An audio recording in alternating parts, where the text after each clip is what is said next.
Pues si les parece, comenzamos.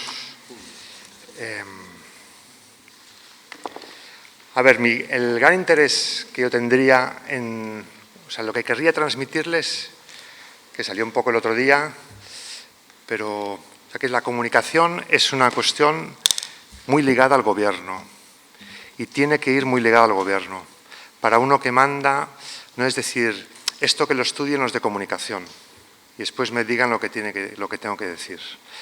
Creo que esto es un error de planteamiento. Evidentemente, quien gobierna tiene que tener especialistas y no todos podemos ser especialistas en derecho canónico, en informática, en comunicación, pero sí que hay cosas que uno que gobierna no puede delegar. Y en esto me parece que un director de la Cáritas, un director nacional, no puede delegar la cuestión de la comunicación. ¿Por qué? Porque estamos en un contexto de riesgo. Es un contexto altamente inflamable, toda la cuestión del trabajo con personas vulnerables, como ustedes saben bien. Entonces, yo he dividido la sesión en 4 partes. Hacemos las 2 primeras y después nos paramos, tomamos un café y después continuamos con las otras 2. La primera parte sería mirar al contexto sociocultural en el que vivimos y ver la comunicación como aliado, como prevención. Y después la segunda sesión ya será más de gestión de crisis.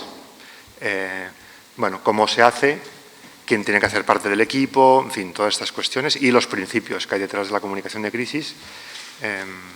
Bien, entonces la comunicación como prevención, la comunicación institucional es la autorreflexión sobre quién eres como institución, o sea, una diócesis, en este caso, pues Cáritas en un país. Es la autorreflexión sobre la identidad de la organización.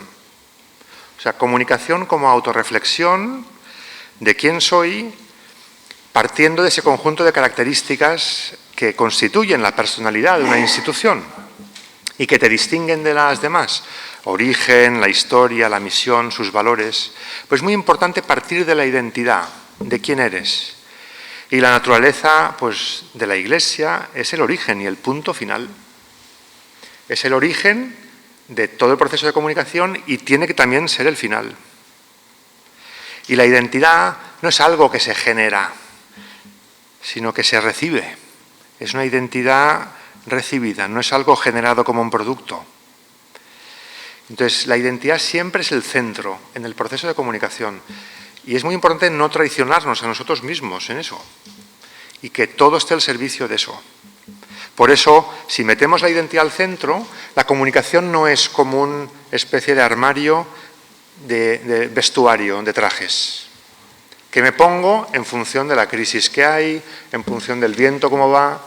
No es una especie de vestuario de la institución, en el que uno adapta el vestuario a cada ocasión, ¿no? Como si busco el consenso. Entonces me visto en función de lo que hay, de dónde me aprieta, ¿no? La realidad.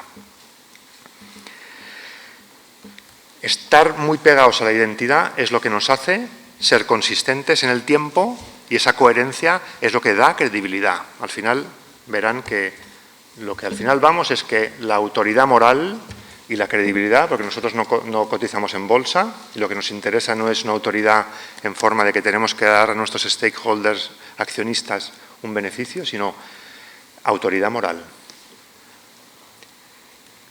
Esta autorreflexión sobre la identidad se manifiesta ¿en qué? En cultura interna. Aquí estamos hablando de cultura interna, no de cultura de las lenguas y del cine y la literatura, sino como manifestación colectiva, como organización, mi identidad se tiene que manifestar en modos de actuar. O sea, mi identidad se tiene que vivir. Si mi identidad está solo en un papel, es de vitrina. La identidad se vive y da lugar a comportamientos, a formas de hacer las cosas.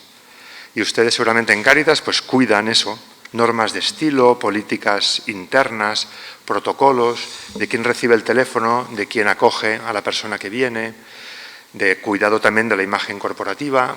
en el modo de imprimir, de presentar las cosas. Esa cultura tiene que ser es un reflejo de la identidad. Esta cultura, este modo de hacer, se hace discurso. Discurso significa esto, narrativa, ¿no? Discurso de la organización. Y se desarrolla una narrativa interna, pero también externa, sobre las propias motivaciones. También la narrativa legal, por ejemplo, de la dimensión legal de nuestros protocolos, códigos de conducta, etcétera. Eso es discurso interno que tiene que estar pegado a una identidad que se vive, ¿no? Todo esto, estas leyes, estos reglamentos, estos códigos de conducta en los que se declara la misión, pues esto, bien alineados y partiendo de la identidad. Esta es como la primera fase, la identidad que se despliega y se vive en una cultura interna y que se hace discurso. Esta es la parte, podemos decir, interna del proceso de comunicación. Esa parte interna, dentro de la organización, donde tu identidad se hace cultura y se hace discurso, eso ahí es donde se valora la consistencia de una organización. Y después hay una segunda fase externa, que esta organización se relaciona con unos públicos. Se relaciona con unos públicos de los que surgen relaciones, conversaciones y percepciones, ¿no? Estos públicos son internos y externos. Públicos es mi staff, mis directivos. Y después, lo veremos después, lo veremos ahora en esta siguiente slide, que después les explico. Pero con Internet ya nadie habla de comunicación por flechitas, ¿no? Sino se habla de una comunicación por círculos concéntricos, que y también es el tipo de comunicación en el que creo, porque es precisamente una unidad de discurso, una unidad de identidad, y entonces es simplemente tu relación con tus públicos, el grado de que tú compartes la información dependerá con tu círculo más interno a con el público más externo, pero tener un único discurso. Pero volveremos sobre esto. Las organizaciones, obviamente, son consecuencia de la sociabilidad humana. Entonces, las organizaciones son un conjunto de relaciones que tenemos, ¿no? No son únicamente estructuras. Y allí, en ese conjunto de relaciones, pues cada organización tiene que mapear cuáles son sus públicos y valorar qué calidad, qué tipo de relación tengo con mis públicos.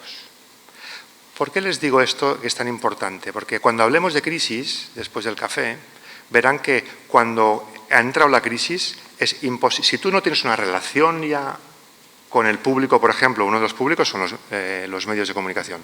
Si tú no has tenido una relación con ellos, cuando entra la crisis no hay nada que hacer. O sea, nosotros tenemos que tener relaciones, y relaciones como institución.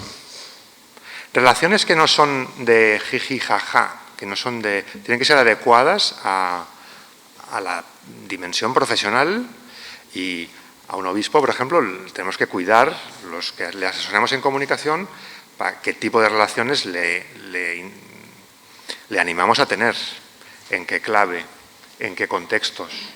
Entonces, a veces irán bien un café con los medios, pero no sé cómo decirlo, siempre habrá que mantener la profesionalidad que la da una distancia, no buscar una especie de colegueo. Por ejemplo, en la comisión, el pasado hubo malas experiencias, me han explicado mis compañeros, con el buscar una especie de colegueo con algunos líderes de opinión, que en el fondo los líderes de opinión estaban intentando vampirizar esa relación para sacarte información, pero después te traicionan y te dejan tirado.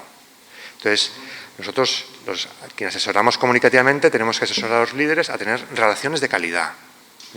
Pero si no tienes relaciones, cuando llegan los problemas, o sea, una organización es sus relaciones con sus públicos, internos y externos. Si nos quedamos únicamente en el plano estructural estamos un poco en el Antiguo Testamento de la comunicación. Por eso, la finalidad de la institución es establecer relaciones para dialogar con sus públicos. Entonces, estas relaciones nos llevan a las conversaciones. ¿Qué calidad tienen mis relaciones? ¿Con quién tengo relaciones? ¿Y qué conversaciones estoy teniendo? Y en ese sentido, la comunicación institucional es una comunicación organizada de estas conversaciones con tus públicos. Entonces, nosotros le recordamos al jefe pues, que hay públicos a los que quizá hay que hacerles más caso o que quizá tenemos que mejorar y que esa conversación pues, se ha perdido o se ha enfriado. Y los públicos son un público prioritario en el caso de Cáritas y lo veremos después en los círculos concéntricos que yo he hipotizado, no sé si estarán ustedes de acuerdo después, pero o sea, la gente vulnerable es un público muy prioritario, ¿no? Para la que trabajamos y con la que trabajamos, o la de los voluntarios y colaboradores. Entonces, esto, en ese sentido, la comunicación institucional no es hacer... entenderán que entonces comunicación institucional no es hacer comunicados de prensa, no es escribir noticias. Eso es parte del proceso, pero es mucho más profundo. O sea, trabajar bien la comunicación institucional es todo esto. O sea, esta identidad que se hace cultura interna y externa, que se expresa en un discurso, en una narrativa, que es única, y que eso se lleva a unas relaciones, y en esas relaciones tengo unas conversaciones con los distintos públicos, que son distintas las relaciones que tengo. Nosotros como comisión, pues uno de nuestros públicos es la curia. Entonces, bueno, es distinta la conversación que tenemos con la curia, que otro tipo de público nuestro son los miembros, Patti y sus compañeros, ¿no? Otro público es nuestros superiores, Cardenal O'Malley y el secretario y el staff. Entonces, estos círculos, las conversaciones que tienes son distintas. El nivel de cohesión y de información que compartes es distinto. Todo esto, todas estas conversaciones y esta comunicación organizada, lo que lleva es a que la gente tenga una percepción, una imagen de nosotros, una imagen pública, una reputación. Esto no es controlable, este último paso. Este último paso es fruto de todas estas relaciones y conversaciones de calidad que tenemos. Si nosotros hemos organizado bien la comunicación, tenemos relaciones de calidad, de forma adecuada con nuestros públicos, sin descuidarlos, con un discurso correcto, ¿no? Y en los canales adecuados, la percepción, la imagen pública, pues será correcta, será adecuada a lo que es, a eso que es. Por eso, nosotros no buscamos en esta percepción e imagen pública, no buscamos popularidad, no buscamos éxito, cotación en bolsa, sino buscamos ser una autoridad moral, un referente para mucha gente. En el caso de Cáritas es evidente, y lo son, me parece. Casi que es una cuestión que hay que custodiar, y non è detto, ¿no? Y uno puede perder, y saben, no hablaremos aquí de la pérdida de la reputación. Pero la pérdida de la reputación se pierde así. Y construirla, que no se construye, sino se hace a base de todo este proceso que es muy largo, porque es muy cultural, ¿no? Pues, bueno, ese es el proceso de comunicación. Por eso entenderán que yo estoy en contra de las operaciones de marketing o de manipulación. Y de una comunicación en italiano a scatti, ¿no? Que entonces solo comunicamos pues, cuando hay algo. Cuando hay algo en el sentido negativo, o solo es hacer noticias, o es comunicados de prensa cuando hay algún problema o alguna situación. Eso no es comunicación. Como se entiende, la comunicación es orgánica, la comunicación es autorreflexión sobre quién eres. Y eso se expresa de adentro hacia afuera. Y este expresarse de adentro hacia afuera es lo que yo les decía de los círculos concéntricos. Hay que cuidar mucho el público interno. Y la base de la comunicación externa pasa por esta cohesión interna, que la gente no solo comparta, sino que viva los valores, la misión, el propósito de la organización. Y a eso hay que dedicar tiempo y no darlo por descontado, porque no queremos statements que están muy bien hechos y son de agencia de comunicación. Pero si eso nos hace vida, nos hace cultura, vamos a tener un problema en la expresión de ese discurso, porque la gente verá que hay una ruptura entre lo que dices que eres y aquello que haces, ¿no? Que son las fallas de comunicación, son eso, son fallas sobre todo de coherencia. Este mapa de públicos, pues yo lo he hipotizado sin conocerles bien. Ustedes lo tendrían que hacer, ¿no? En cada uno de sus lugares, qué consideramos público interno, qué consideramos público externo. Con el público interno es con el que compartes todo, porque todo el mundo tiene que estar como muy bien alineado, no en el sentido de escuchar, sino una comunicación muy bidireccional. Ayer hablábamos con un sacerdote muy bueno, sobre el cardenal Lo y sus colaboradores, sus obispos auxiliares. En esas reuniones semanales del cardenal Lo con sus obispos auxiliares, pues no le informaban de lo que ocurría. Entonces, si en ese núcleo interno de comunicación interna no se habla de todo y no hay una transparencia ni una accountability, entonces el señor obispo está vendido y ha pasado como el villano, ¿no? Al cardenal Lo. Y en italiano también diríamos, ¿no?, la fato franca, pues el obispo auxiliar que sí que sabía y que no le dijo, que le dijo al cardenal lo que quería escuchar. Entonces, los que aquí ustedes que son directores y algunos de ustedes son obispos, sobre todo rodéense de gente que les dice la verdad, no lo que ustedes quieren escuchar, porque si no esto lo van a pagar ustedes, porque son los líderes. Entonces, crearse un equipo, este público interno es muy importante cuidarlo. Y cuidarlo no es simplemente ser complacientes con ellos. Es a solas decirle, yo quiero que me digas las cosas, ¿eh? Te necesito. O sea, necesito gobernar contigo. Con tu expertise en derecho canónico, en tu conocimiento que tienes, pues de lo que sea, ¿no? Yo aquí... Entonces, este público interno, el líder tiene que dedicarse a ellos y tiene que ser una preocupación de cómo conservo los canales de comunicación con mis públicos internos. A veces nos preocupa demasiado el público externo y nos obsesiona dentro del público externo ese líder de opinión que es muy, ¿no?, amargo y que realmente nos tiene allí, nos va como marcando muy de cerca. Y descuidamos lo que realmente nos da más estabilidad, que es, si hay cohesión interna, no se preocupen. Pero cohesión interna de los públicos internos, ¿eh? Y allí que no hayan fallas y darle mucha importancia a las fallas que haya de comunicación interna, porque entonces después lo que emerge, o sea, lo interno es lo que sale fuera. Y entonces todos estos públicos externos, medios de comunicación, autoridades gubernamentales, Naciones Unidas, FAO, quien sea. Nosotros tenemos un discurso único que obviamente se adecua a cada público, ¿no? Ese mensaje único se adecua al canal, o sea, por el canal y por el público al que estamos relacionándonos, ¿no? Pero para mí era muy importante que entendiéramos bien que cómo entiendo comunicación. El punto de partida es no es poner parches y salir cuando hay problemas, ¿eh?, o poner noticias bonitas únicamente. En un contexto actual, las organizaciones son muy vulnerables. Hay como mucha... Internet ha cambiado mucho el paradigma.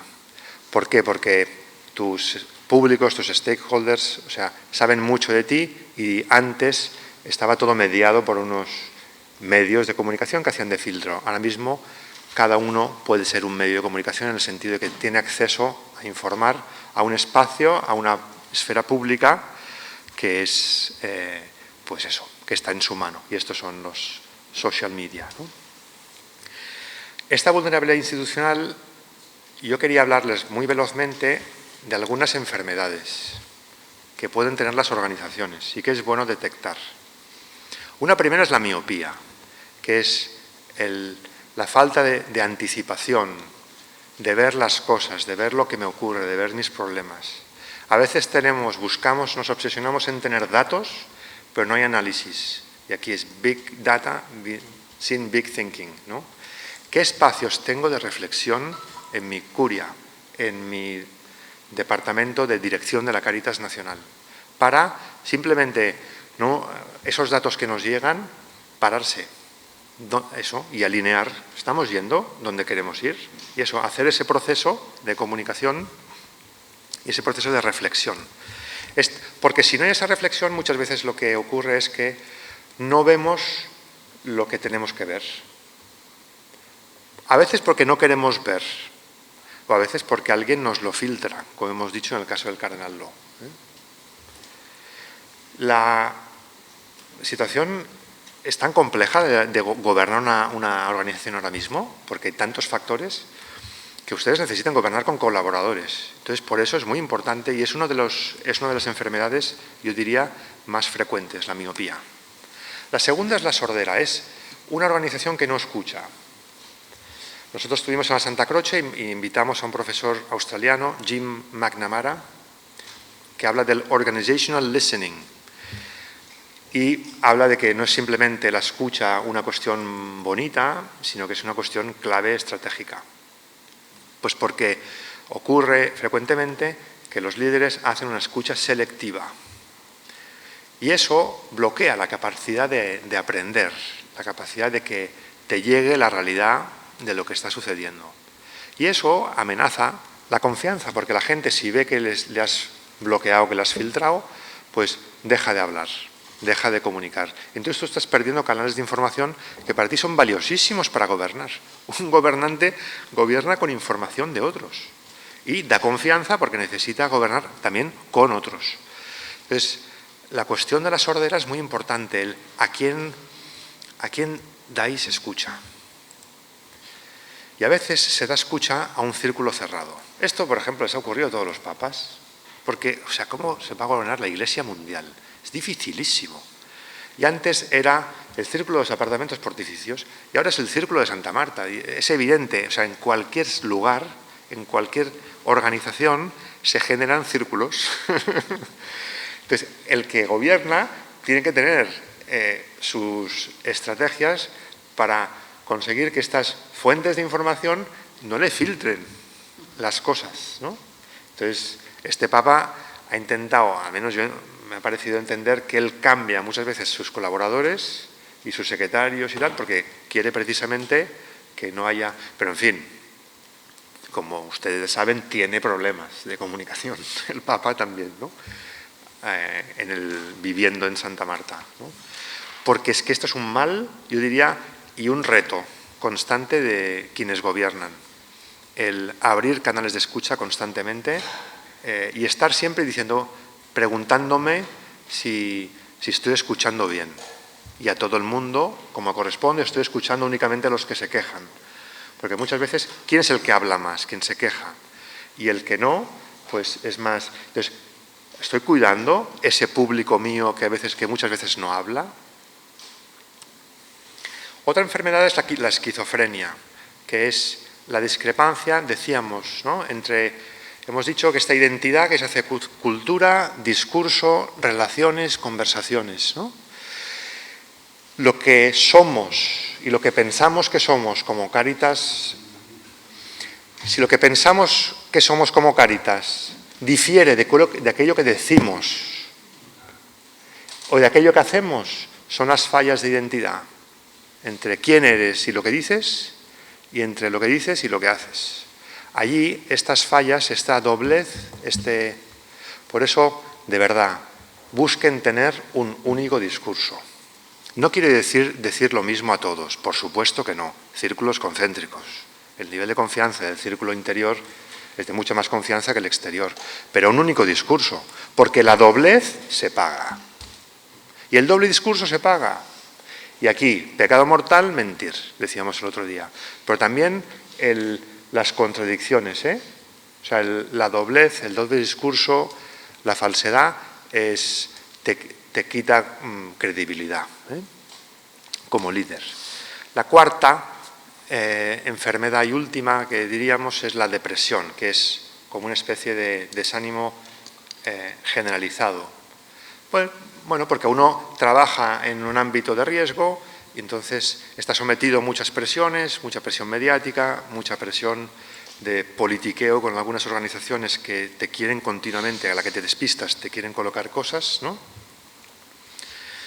Mucha presión de performance, o sea, de dar el servicio a nuestro público interno, gente vulnerable.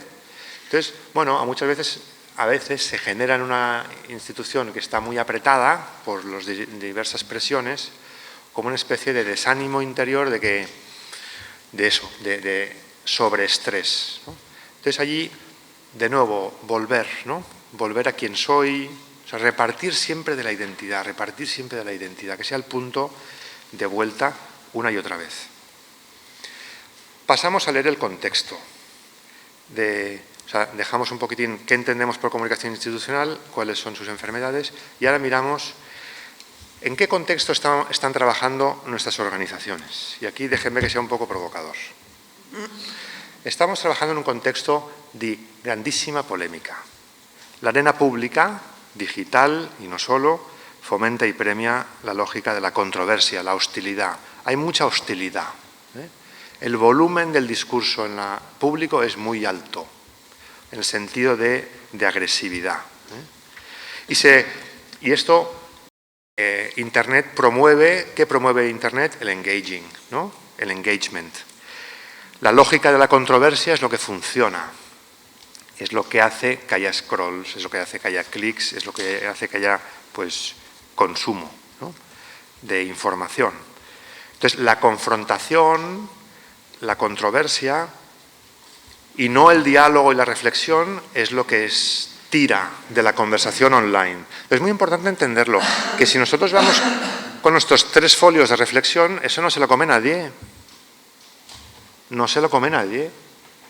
Entonces, ahí en la Santa Croce eso lo decimos, o sea, por favor, o sea, que cuando el obispo te diga poner su homilía en Facebook, no lo hagáis. ¿Por qué no? O sea, de una homilía tienes que sacar 3 tweets, 3 pensieros, las 3 ideas y ponerlas en formato. Entonces, entender que la lógica pública y del discurso público lo que funciona es la confrontación y que los algoritmos lo que premian es precisamente el impacto, el volumen del discurso, por tanto, pues lo que sea controversial, lo que sea pues a la corrupción, los escándalos, eso es lo que tira del business de estas, lógicamente, de estas empresas, ¿no? De comunicación. Después el fanatismo, o sea, la sociedad, hemos evolucionado de una sociedad donde los valores estaban como bastante en bolsas, bastante unitarias, a una fragmentación también de los valores y de los colectivos, ¿no? de los modos de pensar. Y muchas veces, muchos de estos colectivos tienen modos de pensar no solo autónomos, sino contradictorios, con agendas contradictorias. Y allí pues coexisten paradigmas de valores que lo que buscan son el dominio. Entonces, es muy importante entender que estamos en una esfera pública dominada muchas veces por activistas y lobistas, ¿eh? No tanto por los medios de comunicación, o sea, de verdad que los activistas y el lobismo es ahora mismo lo que mueve las Naciones Unidas. Me acuerdo que, bueno, en fin, no voy a enrollarme. Pero me lo dijo una de las Naciones Unidas, me dijo, Jordi, sí, esto es lo que ahora mismo mueve a los gobiernos, también el modo de votar políticas, ¿eh? O sea, el lobismo y el activismo está muy presente y también serán muy presentes delante de ustedes y recibirán esa presión aquí, o sea, pegados a la oreja para hacerles pasar su agenda. Entonces aquí el arte también del gobierno es llevar adelante nuestra agenda conviviendo, obviamente, porque si no nos quedaremos solos, ¿no? Y entonces esas presiones, no se puede hacer este gesto, porque nosotros tenemos que trabajar con estos públicos que son las Naciones Unidas y la FAO, etcétera. Pero saber que es una escena pública donde se manda mucho el activismo y el lobismo. Por ejemplo, las decisiones judiciales, que dices, es una cosa que socialmente siempre hemos compartido, que lo que se dice en un tribunal, eso se va adelante. La justicia ha hablado, eso sigue adelante. Pues no, ahora mismo vemos que no. Si la justicia y la sentencia no está de acuerdo, no es aceptable pues para la causa de un determinado lobby, se va contra esa sentencia o contra la persona que la ha dictada. O sea, en ese sentido se ha fragmentado la sociedad. Cosas que antes se daban por supuesto, autoridades morales, jurídicas, civiles, como era quien mandaba, quien juzgaba, etcétera, están comprometidas actualmente. Este contexto complejo, dominado por la hostilidad, les decía, por una fragmentación en la que se está dando mucha coba a los lobbies y al activismo.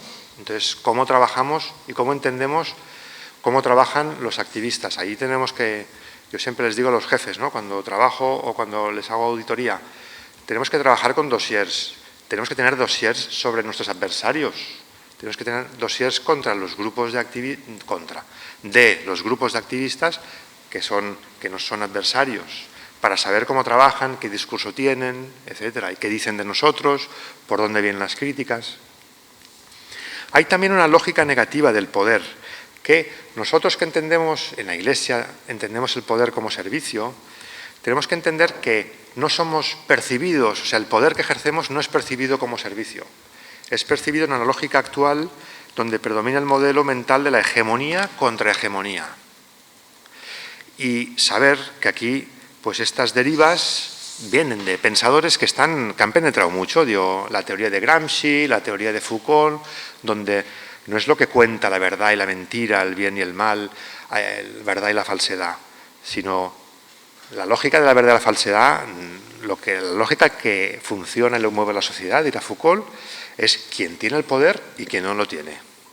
Y entonces una lucha siempre de hegemonía, permanecer en la hegemonía y de las contrahegemonías.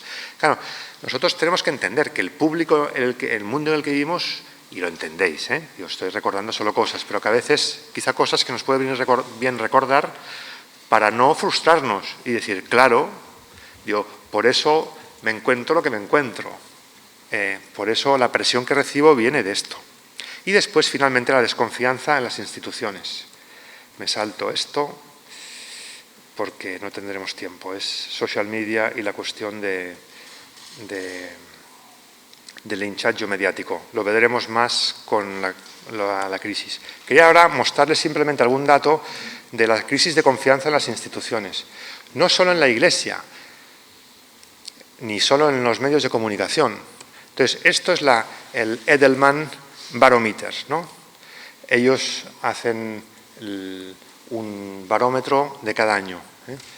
Les he puesto que no es después les pongo uno del 2024. Porque se lo pongo porque aquí aparecen, el del 24 no valoran a los líderes religiosos, y a mí me interesaba que apareciera. O sea, la falta de confianza en las instituciones y en sus líderes es un tema de estos últimos 5 años. Yo lo he ido siguiendo, en la facultad lo hemos ido siguiendo porque nos preocupa la falta de confianza en la Iglesia y en los líderes de la Iglesia. Y no únicamente la banalización del discurso religioso, sino no es que la gente vaya en contra de la Iglesia, sino es que la Iglesia en algunos sitios no cuenta. Y no cuenta significa que no cuenta. O sea, que en el barómetro de Edelman ya no están los líderes religiosos, no sé cómo decirlo. O sea, en algunos esto era muy útil, esto es muy útil para nosotros, ¿no? El ver cómo están las tendencias sociales. La Iglesia, nos preocupa la falta de relevancia de la Iglesia, que de verdad no se soluciona con marketing, se soluciona de verdad con ese proceso que les decía de la comunicación institucional. Al menos así lo pensamos en la Santa Croce. Entramos ya al 2024, datos publicados hace 2 semanas por Edelman. Fíjense, eso se lo pongo porque aquí están, aunque ustedes no sean únicamente una ONG, Cáritas es más que eso, pero nos puede servir como referencia el entender cómo estamos de confianza. O sea, el nivel de confianza en las instituciones ha crecido un poco después del COVID, o sea, a inicios del 2000 estaba realmente mal el periodismo, el nivel de confianza en los gobiernos, aunque, en fin, naranja significa desconfianza, O sea, aquí se confía en los expertos científicos y en las relaciones de autoridad de proximidad, en el vendedor del barrio, en el empresario, en mi jefe, muchas veces. Eso es interesante, que la desconfianza ha entrado también en el ámbito de la... A mí me sorprendió siempre, y ahora que tengo posibilidad de compartirlo con ustedes, me ha sorprendido siempre la desconfianza con las ONGs. Entonces, bueno, estudiando, yo, con motivo de hablarles a ustedes, un poco sí que he buscado. Claro, ha habido casos de abusos a personas vulnerables, no únicamente casos de fondos a cuestión económica, sino también de abusos en este sector en distintas ONGs importantes internacionalmente, ¿no? Entonces, eso lógicamente ha tenido una notoriedad pública que ha afectado, ¿eh? Fíjense que el nivel dentro del grupo ONGs, el nivel de confianza es alto, pero no siempre, ¿eh? Esto está aquí por países, o sea, quiere ser una muestra mundial y obviamente hacen una selección, pues, y aquí aparecen, pues en Latinoamérica aparecen únicamente, me parece que 3, ¿no? Digo, México, Brasil, Colombia, Argentina y Argentina. ¿Vale? 4. Entonces, bueno, fíjense cómo es desigual, pero, no sé, yo creo que una ONG tendría que ser vista. Tendría que ser vista, tendría que estar en azul, claramente. Bueno, eso nos tiene que ser como una especie de, no de alarma roja, pero sí de alerta, de decir, bueno, la confianza en mí como institución no es que esté en entredicho, pero no está en el nivel más alto, ¿eh? Fíjense, las Naciones Unidas, le ocurre un poco lo mismo que a las ONGs, estamos hablando siempre de las mismas cifras, ¿eh? O sea, la desconfianza en las instituciones o la falta de confianza plena en las instituciones, bueno, es un hecho. Entonces, es como un punto de partida que me parece que hay que tener. La desconfianza institucional ha sido fruto de Panama Papers, Cambridge Analytica, Volkswagen, Petrobras, abusos sexuales, ¿no? Pero es un descontento social que tienen que entender que la lógica de las redes les permite a la gente dar salida a un enojo social que antes no había salida a esto. Ahora tienen mucha visibilidad y mucho peso. Desde el punto de vista de la comunicación, ya les digo, nosotros no somos capaces todavía de medir el impacto de las redes sociales. O sea, no sabemos medir todavía la opinión pública en redes. ¿Por qué? Porque hay mucho ruido, le llamamos. ¿Ruido qué es? Son los bots. Los bots son algoritmos, o sea, son programas automatizados que replican a una persona. O sea, se calcula, los datos que tenemos a día de hoy, es que se calcula que el 50% de los actores en Internet, 50%, son automatizados, son bots. ¿Esto qué significa? Yo esto lo utilizo con mis jefes cuando les están preocupados con las interacciones en Internet, en social media. Hay que distinguir, ¿eh? Internet es una cosa, social media es otra. Social media es donde tenemos 50% de los actores automatizados. O sea, el feedback que recibes en social media no hay que entenderlo como si detrás de cada perfil haya una persona, porque no la hay. Y los datos los tenemos, 50%. ¿Okay? ¿Qué ocurre? Que entonces no se consigue filtrar bien. Digo, ok, pues entonces quita este 50% y dime qué dice el otro 50%, de qué hablan, qué opinan. No se puede muchas veces. O sea, es difícil, porque estos bots están muy bien hechos, son programas que roban una imagen y la alteran con inteligencia artificial, cambian 2 letras del nombre. O sea, el robo de identidades es para eso, para crear bots en Internet. ¿Okay? Entonces, los trolls, que son son ejércitos, ¿no?, de bots, son los trolls, ¿no? Tú utilizas trolls para tener a veces visibilidad pública a los candidatos, pues que les den likes o que hagan comentarios. Un bot automatizado puede leer una página, puede hacer scroll down en una página. O sea, no es simplemente que da likes y retweets, ¿okay?, sino que le puedes hacer cosas. Por eso para nosotros, cuando les damos una imagen a los jefes el clima de opinión en redes sociales es difícil, porque no sabemos, y además social media cambia cada hora, ¿vale? O sea, es muy difícil, o sea, tienes que estar actualizado. Por eso en un equipo de comunicación es muy importante que haya alguien de redes, pero no que la comunicación no vaya únicamente orientada a redes, porque entonces te obsesionas con los trolls y es solo una parte que es muy minoritaria, y entonces estás dejando de hablar al gran público. Por eso la estrategia en redes no tiene que dominar la estrategia de comunicación institucional global o general. Nos paramos aquí porque la segunda parte sería la de gestión de crisis. No sé cómo, de tiempo. ¿La pausa era a las 10 o ya? A las 10:30. ¿Seguimos? ¿Seguimos? ¿Estamos caricatos? Vale. Salvo que haya preguntas de repente. Como lo que pasa es que teníamos que hacerlo corto porque lo de crisis les interesa. Quizás seguimos corriendo y después hago una tanda de preguntas. Padre Al Edwin. final, ¿Sí? para que pueda seguir la línea. Sí. Más bien, padre, como solicitud, también no sé si parte de ese contexto es muy relacionado con lo que está diciendo, es el tema de la complejidad de los públicos por la dispersión, lo que ayer decía el padre Daniel de la infoxicación. Entonces, puede ser que hay cosas que se comunican en los chats hoy día e inmediatamente queda sepultado por 50,000 mensajes más. Entonces, ese fenómeno de la dispersión era no sé si podría abordarlo desde el punto de vista de la complejidad, ¿verdad?, para comunicarse con un público tan dispersado. Tienen que tener a alguien que les asesore sobre eso y también eso, mapar muy bien qué público encuentro. Por ejemplo, sabemos que en Instagram pues será públicos mayores de 35, pero en cambio en TikTok encontrarás a los 20añeros. La Iglesia tiene que estar en TikTok, o sea, que esa es otra pregunta. ¿En qué medida tengo que estar en redes sociales? ¿En qué redes sociales? ¿No? Y la decisión de estar en TikTok, en Twitter, en Instagram,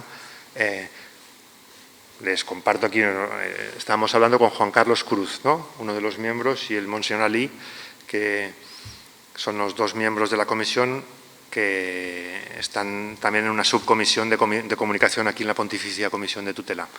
Y nos estamos planteando la presencia de la comisión en Twitter y si valdría la pena estudiar cambiarnos a Threads. Threads es el nuevo Twitter de Facebook. ¿Qué le sucede a Twitter? Twitter está polarizadísimo. Entonces, Twitter depende de qué líder seas y en qué sector estés operando, te puede simplemente hacer daño, en el sentido de que puedes sufrir un linchamiento, ¿no? Y que reputacionalmente no te rehagas de eso, ¿no? Entonces, una red social donde tienes mucho que perder y poco que ganar, pues esas son decisiones estratégicas, el cómo estar en redes y el escuchar redes sociales, hay que hacerlo, pero sin obsesionarse. Y sabiendo que ese es un público que hay que mapear muy bien a quién estoy escuchando en redes, ¿vale? Porque allí muchas veces escucharás a los lobbies y ahí hay que poner la oreja. Los lobbies, los activistas, la gente adversaria, pero muchas veces vas y también el de redes te dirá qué nivel de popularidad, qué nivel de impacto tiene este lobby o esta persona que tanto te obsesiona lo que dice contra ti. Y verás que tiene un impacto 200, en el sentido que 200 es poquísimo, en lugar, no sé cómo decirlo, que ahí también, ojo con la lógica social media, a veces obsesiona a los líderes, porque les obsesiona con su imagen pública. Entonces, un buen director de comunicación le tiene que, por ejemplo, ayudar al líder a que no mire tanto social media, ¿no?, para que no se obsesione. Porque entonces hablará solo y sus discursos, y eso ocurre a veces, yo lo he notado con el Papa, a veces yo creo que ha habido épocas en las que le han llenado mucho la cabeza de gente adversarial que tiene, que es real, pero ojo, porque entonces si le puedes hacer daño porque le estás influenciando al líder, ¿no? Por eso es muy importante que tengan sus... O sea, que se aconsejen bien.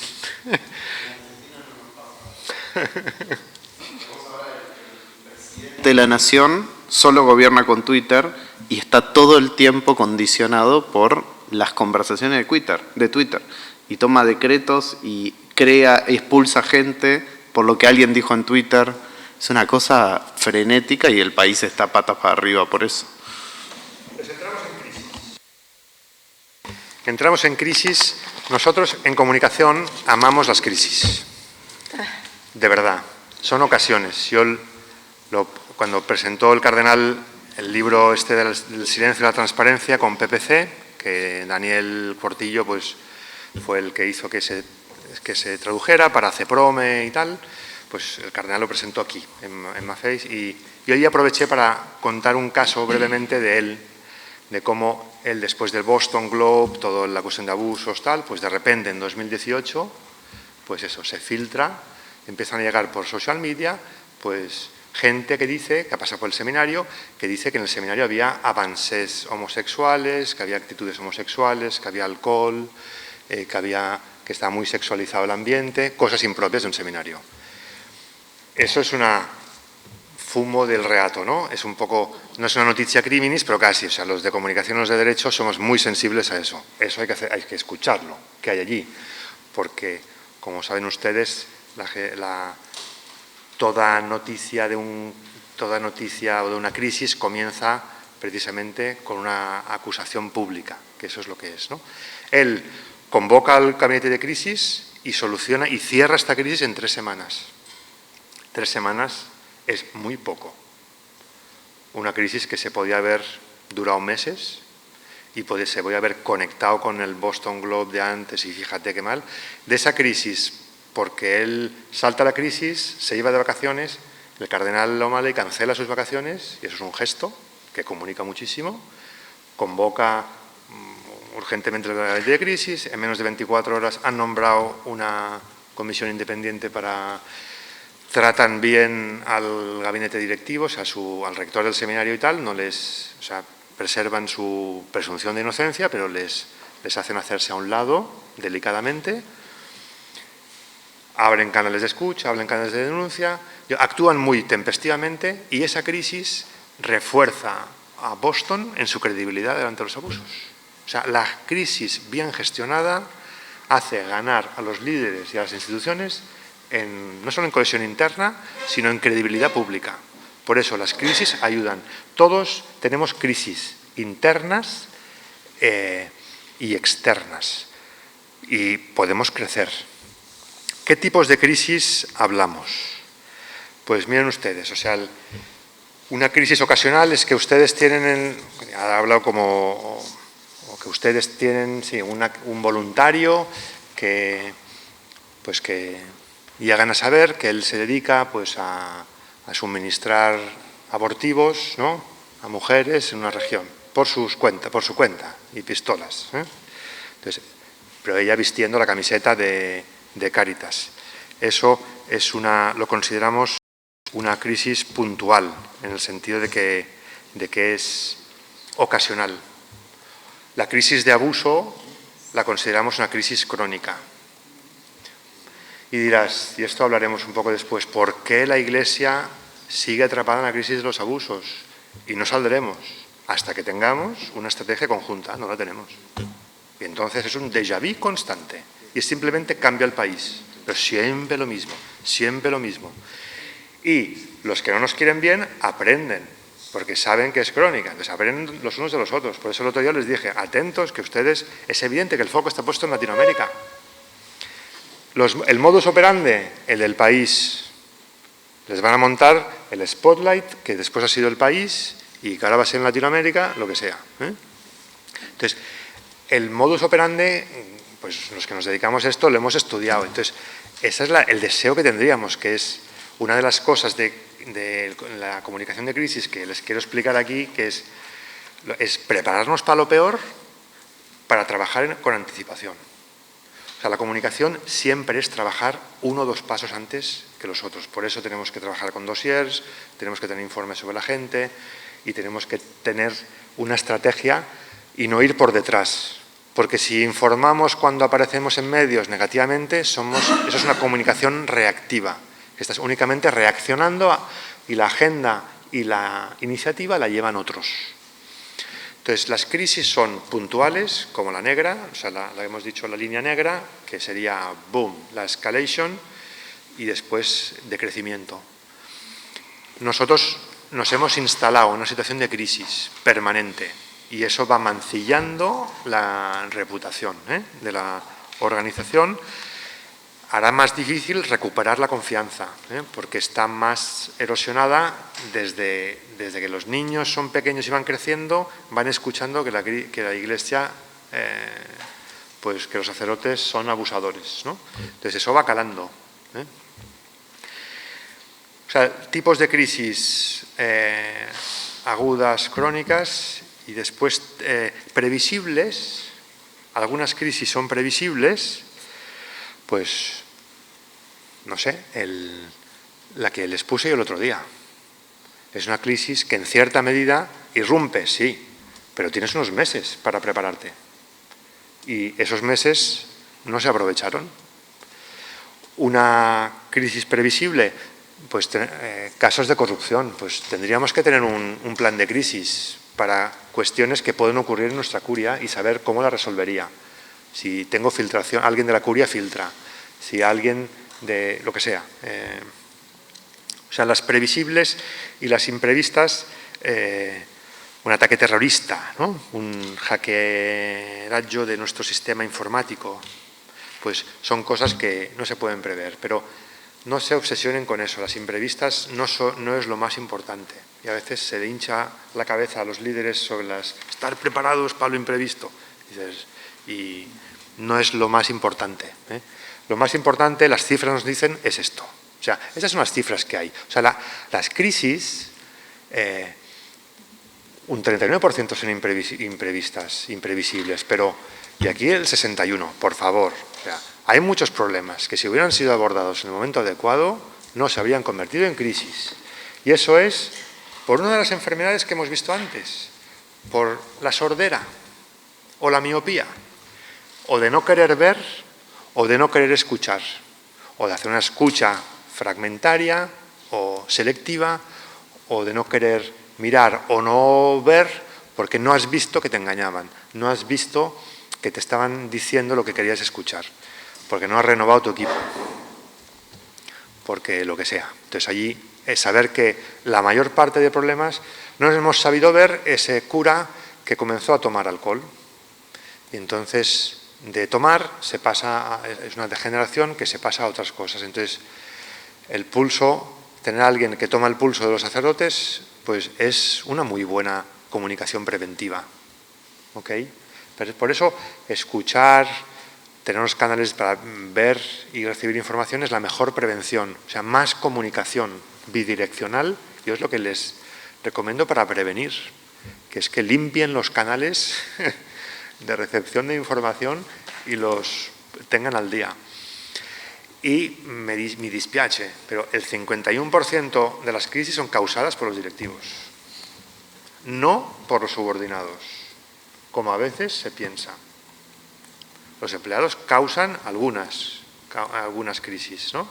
El voluntario que da, pues, anticoncepcionales por su cuenta, pero el empleado que se mete en un lío o lo que sea, ¿no? Pero los datos nos dicen, y eso, nunca ver las crisis de verdad que no vienen de fuera. La mayor parte de las crisis nos tenemos que preparar para eso. Mis ángulos muertos, ¿cuáles son mis ángulos muertos? ¿Cuáles son las cosas que como líder tengo que temer un poco para eso, no caer en esas enfermedades que veíamos antes, ¿no? Crisis. ¿Cómo comienza una crisis? Pues decíamos antes que comienza con una transgresión. La transgresión puede ser un error, puede ser una imprudencia, no tiene por qué ser solo un crimen, Puede ser simplemente un comentario machista de un obispo, puede ser una frase desafortunada, una imprudencia, en el modo de actuar en público y que te toman un vídeo o una frase o una imagen, que es muy elocuente. Esa transgresión se canaliza, la indignación popular o social la canaliza hacia una acusación pública. Eso es una crisis. Una acusación pública de una organización de la que se le hace culpable. Usted es culpable de un mal. Entonces se le acusa públicamente. Transgresión, acusación pública, y el tercer paso es escalation, que en el caso del mundo en el que vivimos no es proporcional la escalation, sino que es viral, o sea, es exponencial. ¿Vale? O sea, es cuando, yo les decía a ustedes, si ustedes les pillan en un clip de 5 segundos, 10 segundos diciendo un comentario desafortunado y eso va en redes y se hace salta y se hace viral, una vez la acusación pública, que eso canaliza el odio social y la indignación social, es imparable. Es lo que es el public shaming. Tú, en ese proceso, el proceso en Internet es imparable. Yo he asistido una vez en directo a un proceso de linchamiento que fue, no sé si se acuerdan, cuando Elton John llamó al boicot de Dolce & Gabbana. Dolce & Gabbana es una pareja de homosexuales, Domenico Dolce, que ellos hablaron a favor de la familia. Ellos dijeron, mira, una familia, o sea, los homosexuales no debemos adoptar, porque un chico, un niño, tiene derecho a tener un padre y una madre y tal igual. Claro, eso va absolutamente contra de la agenda del lobby. Elton John llama a todos los trolls, ¿no?, y al activismo homosexual, y llama con un hashtag de boicot Dolce & Gabbana. Yo me acuerdo esa noche, estaba en Roma, aquí en mi seminario, y entonces viendo entrar el flujo, con uno de informática, entrar el flujo de tweets por segundo. O sea, es brutal. ¿Vale? La acción de linchamiento de una persona, yo la he visto solo una vez en directo, es brutal. El nivel de canalización de odio y lo que es un linchamiento, eso es imparable, ¿ok? Es imparable. Es un proceso que se puede prevenir y después únicamente se puede reparar, ¿ok? Pero no se puede frenar. No es racional y esto no es proporcional, sino que es absolutamente emocional y viral. Por eso nos interesa saber líneas rojas y cosas de información en redes que tiene que tener uno para no ser linchado. Sí. ¿Se sabe cuáles son los grupos más fuertes del lobby, que están identificados? ¿Sabes qué pasa? Que es muy cambiante. El ecosistema digital es muy cambiante. Entonces, Twitter, desde las últimas acusaciones, ha intentado hacer lo de la confirmación esta del tic azul, ¿no?, de ser un perfil confirmado de que eres una persona y no eres un bot automatizado. Pero no, a los que no nos hemos confirmado pagando los 15 euros, porque no queremos pagar, pues entonces esos seguimos estando allí. Entonces, ¿qué ocurre? Te monitorean más para saber si tu modo de actuar es de bot o es de humano, ¿no? Porque se puede ver la actuación de un bot. A ver, hay agencias de Boomi, si ustedes quieren comprar followers, yo les digo cuánto les cuesta, y de Boomi es una empresa de compra de followers y de retweets y de tal. Entonces, ¿qué ocurre? Que también a los de Boomi les han quitado la máscara. Entonces, imagínense que se descubre, porque un de comunicación le ha aconsejado a un obispo que compre de Boomi, o sea, a ustedes, o sea, obviamente, ustedes lo que tienen que hacer es echarme, ¿no? Porque un obispo, eso es comprar popularidad. Todo el mundo lo sabe. Comprar seguidores es comprar popularidad para tener más impacto, ¿no?, en redes. ¿Cuánto incidió en la venta de Dolce & Gabbana y cuánto tiempo duró hasta que volvió a sus cosas? Al cabo de 2 días aparecía Elton John. O sea, esta polémica fue un jueves. El sábado por la mañana aparecía Elton John, fue pillado con una fotografía de alguien pasando, yendo a la compra con una bolsa de Dolce & Gabbana. No le incidió en la venta. No, o sea, ellos, el lobby hizo las paces porque se dieron cuenta que no nos interesa hacernos daño entre nosotros, ¿no? Entonces fue un toque. ¿Verdad, doctor, que no nos vamos a hacer daño? Exactamente, ¿verdad, doctor, que no, que no nos vamos a hacer daño?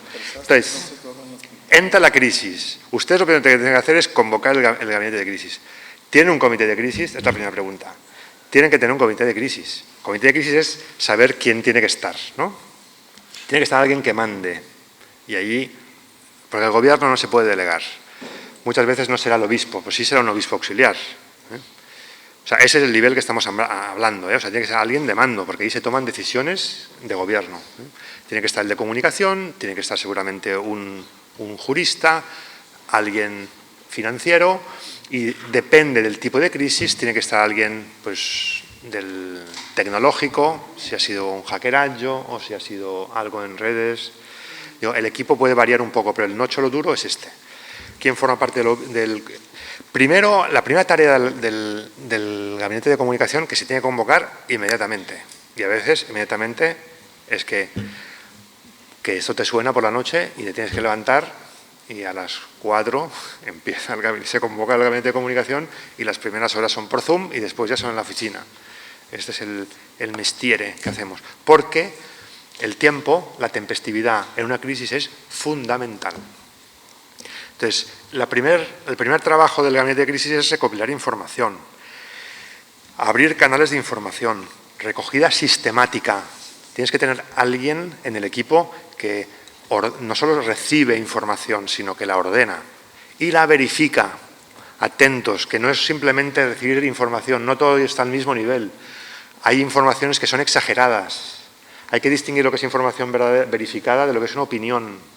Hay exageraciones de gente, de testimonios que dicen, yo vi, entonces, y dicen cosas que son exageraciones que hay que, por eso, no es que haya que filtrar, sino que hay que verificar, esa sería la palabra, o sea, abundan en una crisis rumores.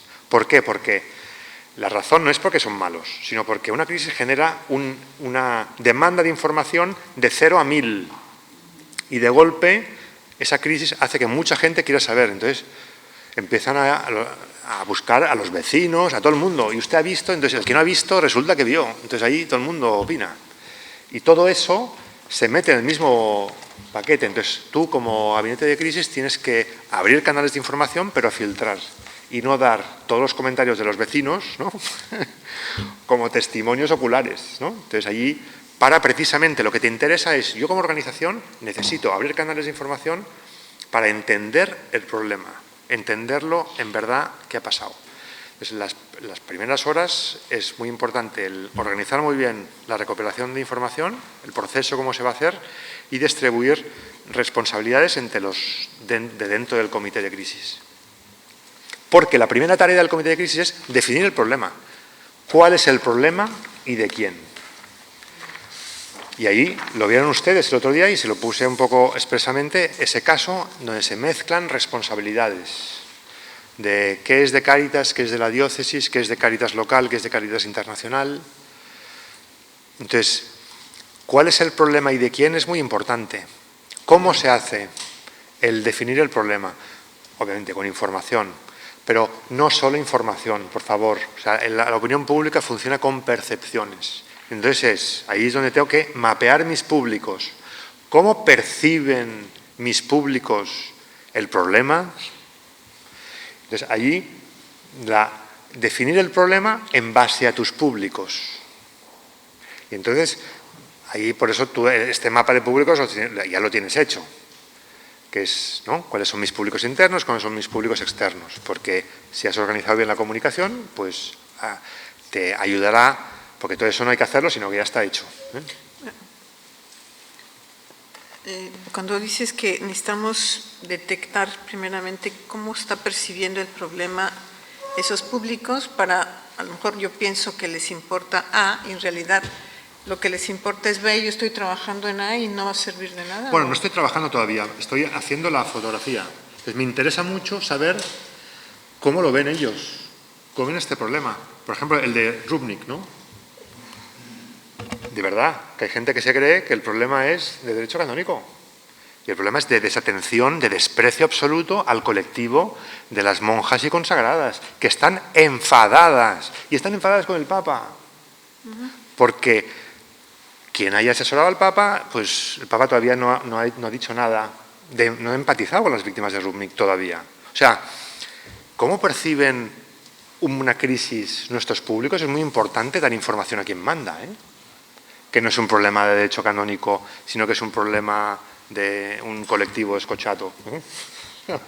Entonces, Sí, por eso... Solo levantó la prescripción, pero no dijo nada. Claro, entonces él lanza una cosa, una iniciativa muy buena para que baje el nivel de inflamación de la crisis, ¿no? Y aquí, bueno, y aquí intervino la comisión, y aquí Patricia y el presidente están siguiendo este tema y este caso. Pero creo que no estamos entendiendo bien, escuchando bien la percepción, cómo perciben el problema de Rubnik todos nuestros públicos. Y el público monjas y consagradas es un público prioritario en esta crisis. Entonces, no solo tener datos, ojo, no solo tener datos, escuchar los públicos y la información que recibes, organizarla en función de tus públicos para intentar definir cómo ven, cómo es percibido este problema por cada uno de mis públicos. El clero, o sea, y allí hagan ustedes la subdivisión. El mapa de públicos va hecho, ¿no? Una vez has definido el problema y de quién es, tienes que decidir tu postura institucional. Y entonces ahí es que significa decir, ¿qué significa para mí como organización esta crisis? ¿Y qué debería hacer? ¿Qué significa para mí y qué debería hacer? Las dos cosas, ¿eh? Lo de siempre, no ser aquí, con todos los respetos, pero creo que no estuvo bien a lo mejor yo me he perdido y no tengo toda la información, ahora voy a hacer un juicio, sin toda la información, pero el comunicado de los salesianos, ¿ok? El comunicado de los salesianos no está pensando desde tu identidad, porque están metiendo como prioridad una prioridad que ni son las víctimas ni es la cohesión interna de la Iglesia, y eso es la identidad. ¿Qué es para nosotros la identidad? La dignidad de las personas. Organizaciones son un conjunto de relaciones. Las víctimas están en lo primero. Ese comunicado, lo primero no son las víctimas. No están llorando desde su carisma también.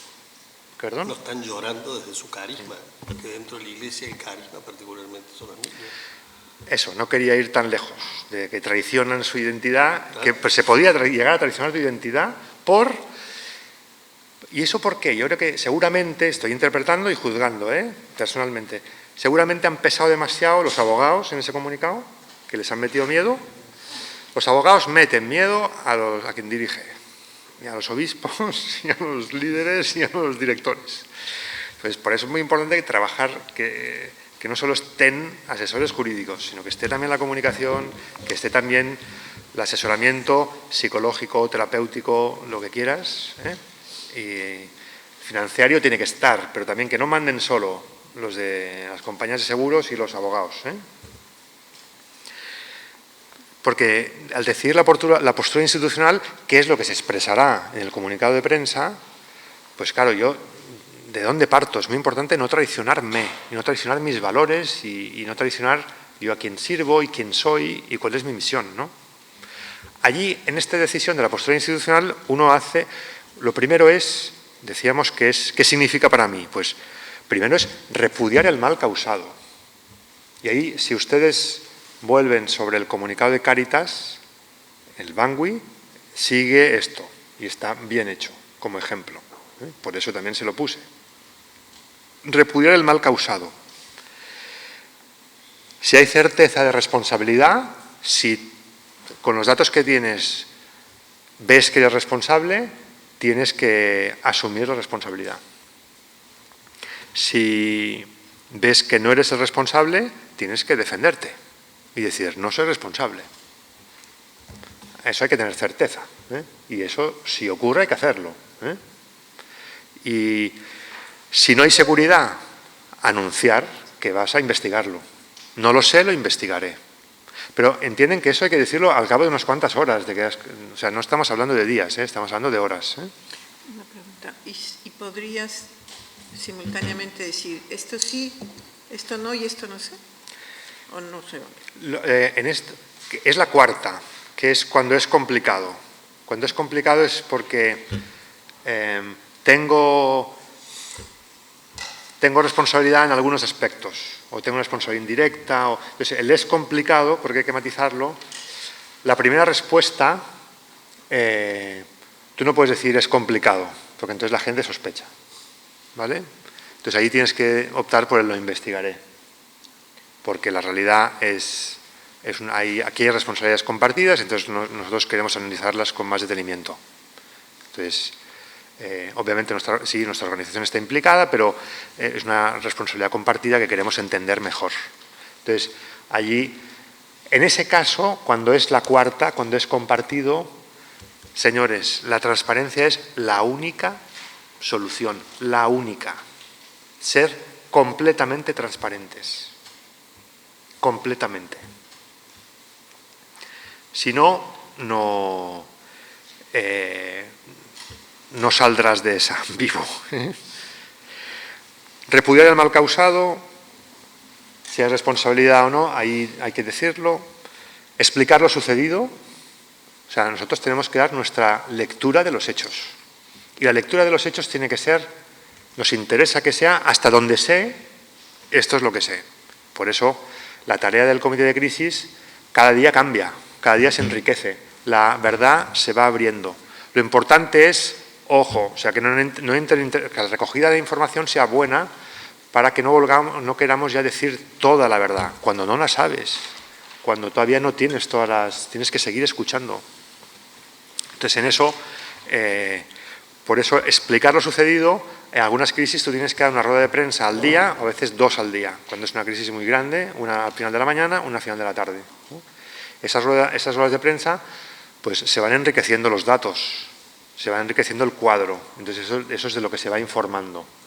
Perdón, y en un hipotético en donde sí sé lo que pasó, sabía que podía pasar, no hice nada, ahí cómo actúa uno, tiene uno que asumir que sí se sabía. Entonces, si tú eres responsable, asúmelo desde el principio, ¿vale? Entonces, más cosas, creo que vale la pena no decidirlo en 2 horas.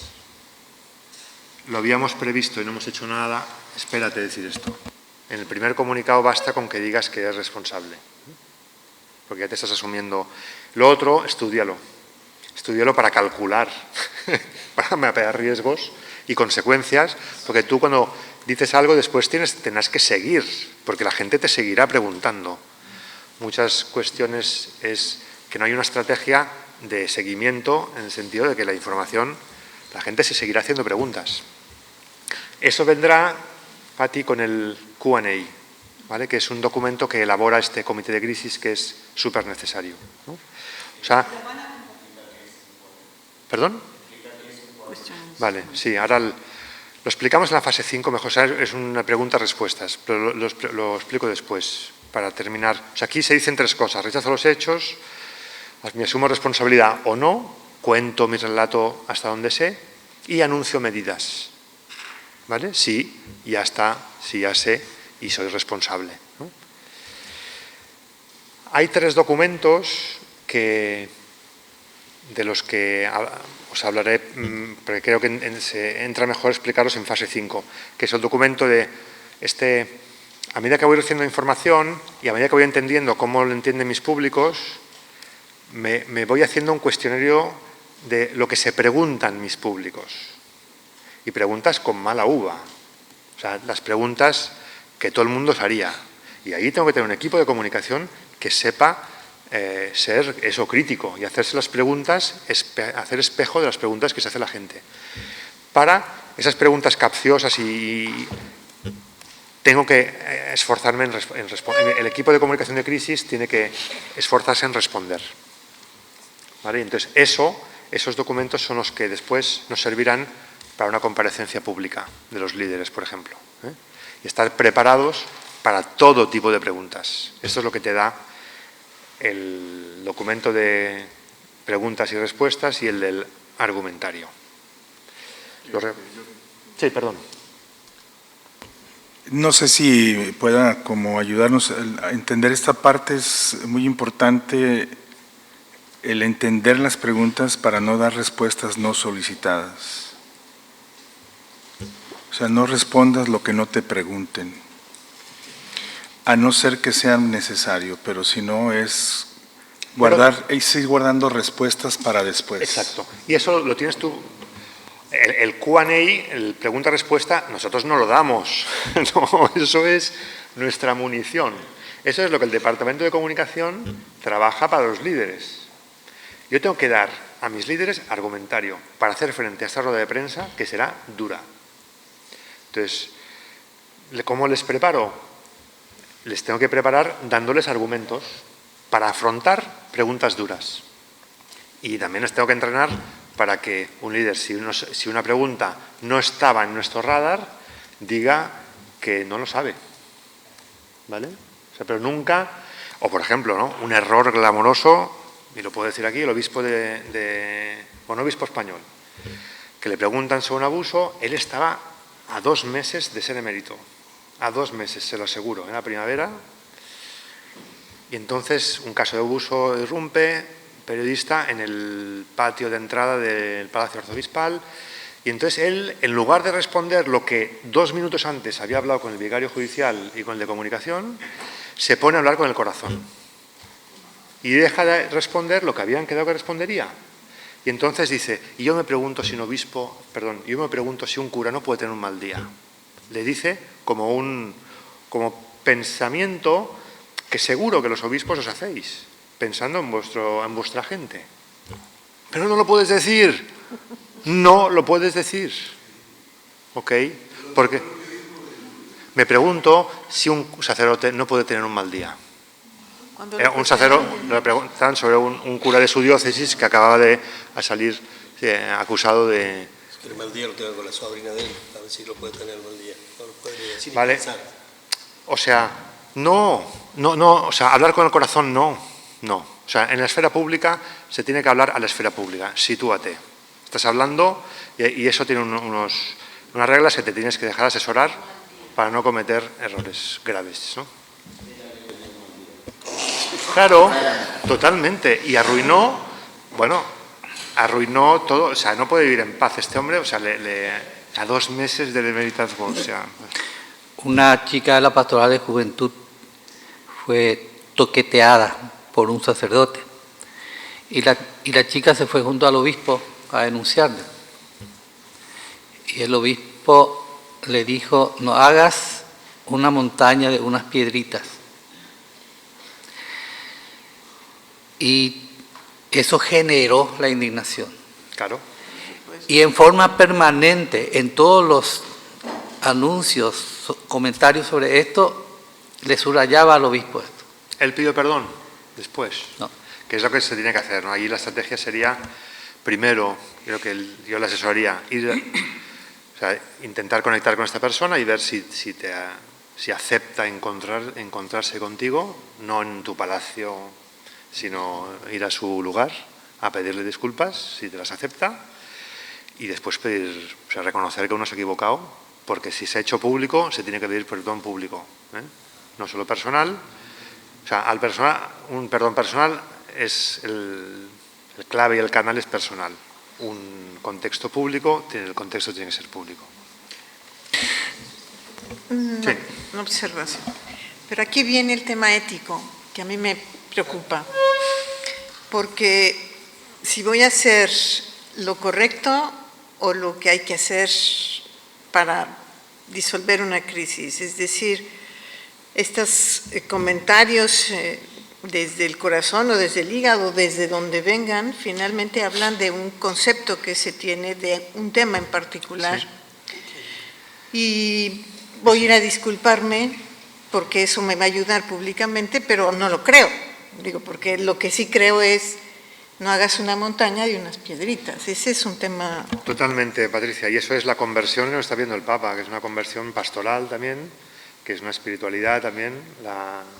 O sea, que es que si no tenemos obispos que tienen que jugar esa doble cara, que no se creen lo que hacen, porque no se creen que es un montaje, que es una estrategia contra la Iglesia, esto de los abusos. Porque en la comunicación institucional ambos se tienen que ir. O sea, el viejito que le faltan se va 2 meses antes y el señor Sí, sí. se fue, ya se fue, o sea, no tiene que estar. Sí, sí. Hasta que no entendamos eso. Sí, sí. No, eso... Sí, perdón. Yo creo que no hay que perder de vista las dos cosas. Por una parte, sí, el arrepentimiento y decir me equivoqué, yo creo que tendría que ser sincero y tendrías que manejar la crisis desde la perspectiva comunicativa, por una parte, pero al interior, el proceso interno de justicia y de... O sea, aquí hay que distinguir que la cuestión, estamos hablando, es una cuestión comunicativa. No es solucionar la crisis que se está viviendo, sino la comunicación de esa crisis. Y la otra es... al padre, a quien haya sido, cometiste un delito, se te sigue un proceso interno que no tienes tampoco por qué andarlo publicando. No tienes que decir, sí, ya está en juicio en Roma, y a eso me refería cuando no tienes que platicar lo que no te pregunten. Como usted decía ahorita, se están tomando las medidas, ¿verdad? ¿Cuáles medidas? Las de la disciplina interna de la Iglesia, pero sí son para mí dos cosas que no pueden faltar. Una es el manejo de la comunicación de la crisis y la otra es lo que decía ahorita Patti, ¿no? O sea, tienes que en justicia ir solucionando esto internamente y transformándolo. O sea, pero no, eso no lo vas a platicar en los medios. No. Y allí también creo que es todo el discurso interno que es muy importante entender que la prevención permea todo y que tiene que permear todo, que no es... Bueno, saldrá un poquitín más adelante la distinción entre el Tribunal de Opinión Pública y el Tribunal de Justicia. Sí, yo me surge una inquietud de todo eso. ¿Qué hacemos con los sacerdotes y monjas showman o showwoman? Ese es un problema que tenemos ahora, porque tenemos, por ejemplo, en Puerto Rico, tenemos unos sacerdotes que tienen hasta segmentos en programas de televisión. Entonces, el problema es que, aunque sea la opinión de ellos, vienen vestidos de sacerdote. Entonces, yo mismo me he tenido que confrontar con la situación. Mira, es que este padre fulano dijo eso. Yo digo, bueno, esa es la opinión de él. Ah, no, que la iglesia dijo eso. Bueno, lo dijo ese padre, yo no estoy de acuerdo con él. Yo no fui al programa a hablar, pero entonces, ¿qué hacemos ya? Y peor ahora que ellos tienen blogs y tienen canales de YouTube, ¿verdad? ¿Qué se hace en ese caso? Yo volvería a lo de tus relaciones, ¿no? Con tus públicos. ¿Qué tal, digamos, de cercanía con los sacerdotes, ¿no? Y qué tal de cercanía con los sacerdotes que trabajan en medios de comunicación o que son muy carismáticos, en el sentido de que tienen mucha capacidad persuasiva y son populares, para acompañarlos. Al final, lo que revelan estas cosas son fallas de proximidad del gobierno respecto a sus públicos. Y ese es un público interno, lo siento. O sea, de acuerdo que ahí hay cosas que trabajar, pero no el toque, porque entonces parece que el culpable es solo él, cuando también eres tú, que te has alejado. Entonces, en eso... Yo por eso creo que la comunicación ayuda mucho al gobierno, entender muy unidos el gobierno con la comunicación, de verdad, no como operación de marketing, sino como, lo hemos dicho, autorreflexión. Y aquí entra lo que decía Patti y lo que decía él, o sea, que creo que en esa reflexión semanal, porque estas reuniones tienen que ser semanales, es precisamente donde tú vas labrando la cultura interna, entonces no hay duplicidades, ¿no? Pero ojo con disciplinar a gente con la que tienes una relación muy distante, porque entonces te estás generando un enemigo automáticamente. Y si le empiezas a poner sanciones al sacerdote, pues esto acabará saliendo, porque él quizá no lo dice en onda, pero sí se lo dice a su público de fans, ¿no? Entonces, eso es entender que ahí tengo que tener allí un acompañamiento de ese que es un público interno mío de referencia. Bien. Tema, ahí la Iglesia perdió a dos valores por la falta de comunicación, porque ese sacerdote fue enjuiciado y salió libre, pero ya no puede ejercer porque es rechazado por la opinión pública. Y le perdió a esta niña de la Pastoral de Juventud y a toda su gente, a toda su familia. Es que mandas un mensaje interno a los familiares y a los otros curas. A veces con acciones de estas tenemos que entender el mensaje que mandamos al público de los sacerdotes. O sea, cómo ganamos o perdemos confianza con todo el segmento, con todo el... Es muy importante entender también, hipotizar cómo puede evolucionar el problema. Y esa es la cuarta fase, que es muy importante, trazar un mapa de posibles riesgos, sin obsesionarse, pero la comunicación, decíamos que era prepararse para lo peor y es pues hipotizar posibles escenarios. Han salido 2, pues pueden haber 20, pueden haber 50. Entonces ahí escalar las cosas para precisamente preparar escenarios posibles. Simplemente para esto, para trabajar en anticipación, porque prever, anticipar es aquí la clave de la estrategia comunicativa. Y después ya llegamos a el qué debo decidir, o sea, mis decisiones del qué debo decidir, qué debo hacer y después el qué debo decir, pues dependen de esto, una vez hemos formalizado la postura institucional en fase 3, ahí hay que meter en campo las consecuencias, ¿no? Jurídicas, económicas, o sea, no únicamente qué hacemos en plan en abstracto. Entonces aquí saber que las R's funcionan. Las R's que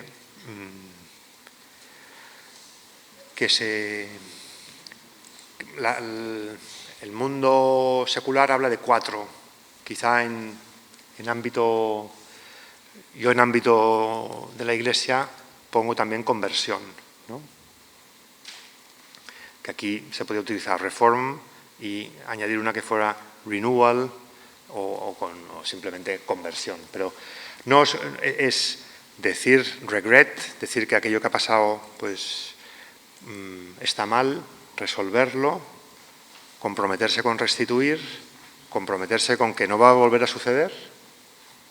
Y la cuarta que la Iglesia como autoridad moral creo que tiene que hacer es una conversión interna, que es lo que creo que estamos intentando hacer con los últimos pontificados. Entonces aquí entra la cuestión de los 2 documentos, ¿no? De cuestiones,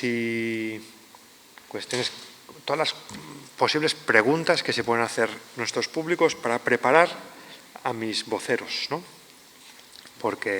Y después el argumentario, es decir, la narrativa.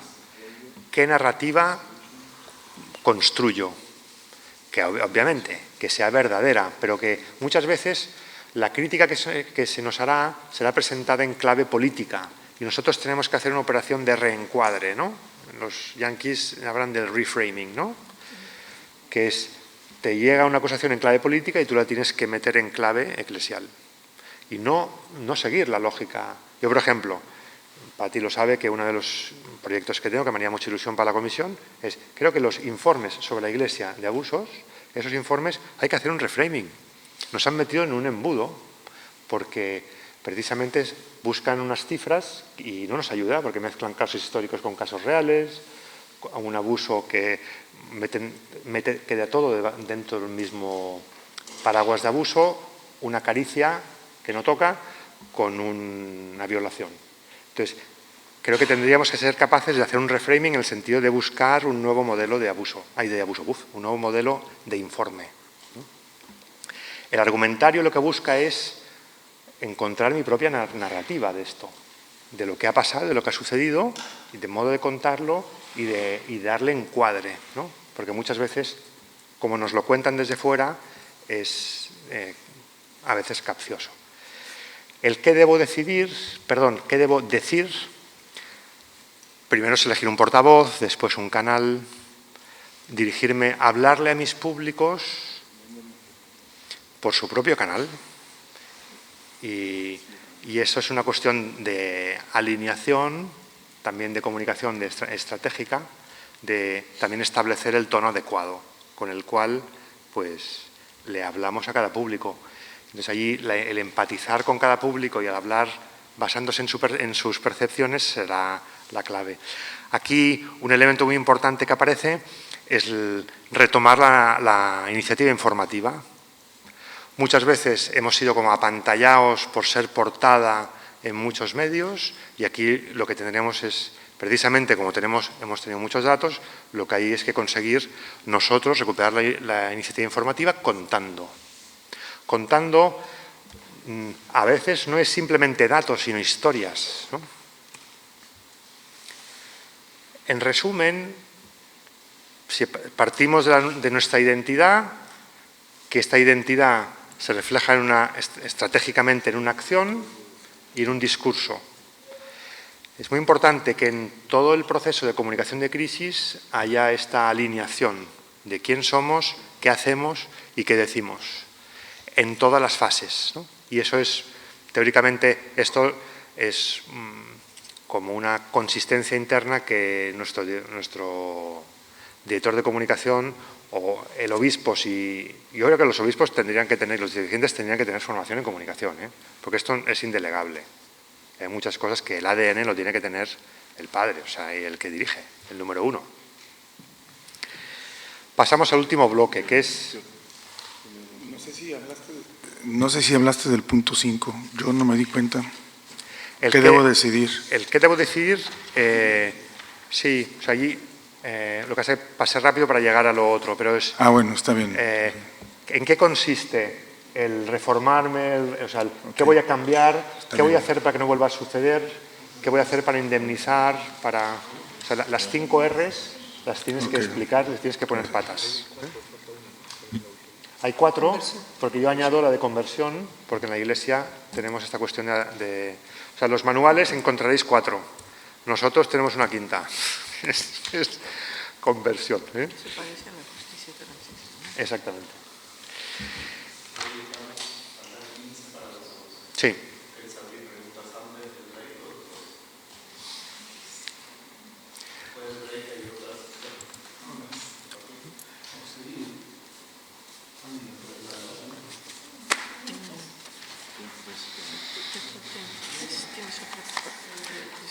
No, esta. O sea, ¿sí? ¿Seguimos hasta las 11? ¿O dejamos de preguntar? Si quieres y después... Lo que quieras. O sea, esto dura 10 minutos.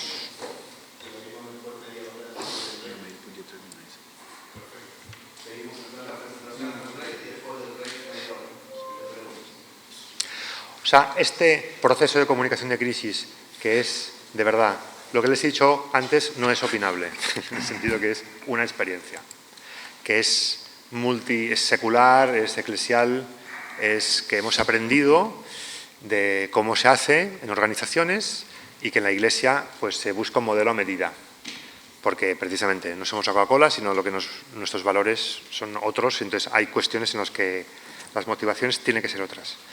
Y ahora quiero brevemente, no es tan largo como la otra, qué principios impregnan esto. Digo también para ver, y aquí tomo la cuestión, es muy importante entender que lo que mueve las crisis en el ámbito comunicativo tiene una lógica que es muy distinta de la lógica de justicia, ¿vale? Entonces allí a la justicia hay que respetarla, hay que dejar ese espacio, no hay que andar de listillos en eso.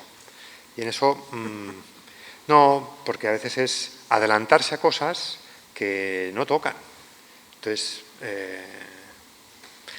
bueno, también entender que el mundo de la opinión pública funciona con percepciones y que también es muy cambiante, es muy viral y que solucionar eso es solucionar una parte, pero que después está toda la cuestión de justicia y de sanación personal, etcétera, etcétera, etcétera. O sea que nuestro juez no es únicamente la opinión pública. ¿Qué ocurre? Que toma mucho y se hace un juicio. Y se hace un juicio tempestivo antes de que se haya empezado el proceso jurídico. Entonces allí, bueno, habrá que... eso sería otra sesión, porque tengo un poco estudiado los 10 principios que rigen el Tribunal de Justicia y el Tribunal de Opinión Pública, pero ahora mismo no tenemos tiempo. Pero mantener estas dos cuestiones separadas es muy importante para que los líderes no se pierdan y no se equivoquen y hablen en el ámbito de las percepciones sin hablar de más, ni hacer el trabajo que es de justicia. Hay como, hay como 10 principios que vale la pena tener en cuenta como de partida para también situarse. Yo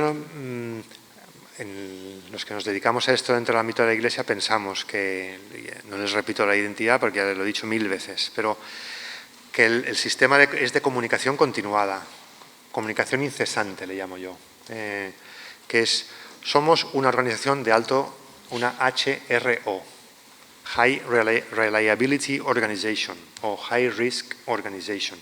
Cáritas es sin duda una HRO que trabaja en un contexto de alto riesgo, porque trabaja con personas vulnerables. Las organizaciones de alto riesgo, hay unos principios que tienen que seguir y que creo que sería interesante que tuvieran alguna formación sobre eso, pero una de las características es que una HRO tiene que tener un sistema de comunicación constante, incesante, porque cuando una HRO calla, ese silencio genera incertidumbre.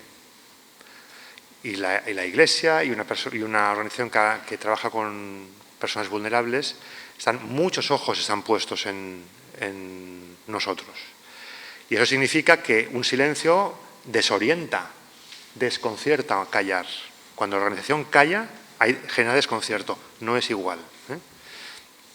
Por eso también la lógica, también en una crisis, de la tempestividad que hemos dicho, el tener un plan de crisis y tener un equipo de gestión, saber quién, disponer de canales propios de comunicación y saber, ¿no?, qué canales propios tengo. Mi newsletter para mi público interno, o sea, cuando un cura se me suicida, un voluntario se suicida, eso es una crisis.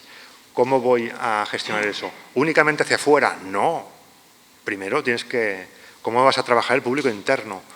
Porque tu público interno, ¿cómo percibe el suicidio el colectivo de los sacerdotes? ¿Cómo percibe ese suicidio de ese sacerdote? Pues las consagradas, etcétera, su parroquia.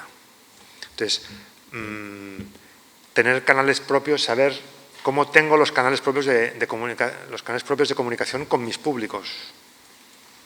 Tengo un newsletter con mis curas, tengo una reunión mensual con ellos en los que, tengo canales míos propios de comunicación con mi público interno. ¿Cuáles son? La reunión de los lunes es un canal, ¿no? Y tiene un lugar, reuniones, newsletters, grupos de WhatsApp, por ejemplo, son considerados esto. Lo que decíamos de recuperar la iniciativa, no únicamente informativa, sino hablemos con gestos. Que O'Malley, ante la crisis del 18, cancele sus vacaciones es un gesto muy importante. Y a lo mejor él no estaba en el puente de mando y tenía un obispo auxiliar, pero que el titular cancele es un mensaje ante una crisis que da serenidad, no solo al público interno, sino también al público externo. El jefe ha cancelado sus vacaciones. Hablar no únicamente con información y con datos, sino también con gestos y con símbolos. El ir a recibir a las víctimas, hay muchas cosas con las víctimas de empatía, que es comunicación. No lo hacemos por comunicación en el sentido de por la fachada. La comunicación, si es auténtica, se demostrará y será muy simbólica y muy potente. Sintonía emocional, no basta simplemente hablar con razones, sino hay razones que son del corazón. Y allí, pues Patti y Daniel, yo lo he aprendido escuchándoles, que también hay que saber uno quién es. Y si soy un obispo, si soy un líder, un director nacional frío, tengo que saber que eso es una limitación para mí para empatizar. Entonces necesito ayuda, porque necesito empatizar con mis públicos, porque parte de la sintonía emocional será muy importante para no ser malentendido.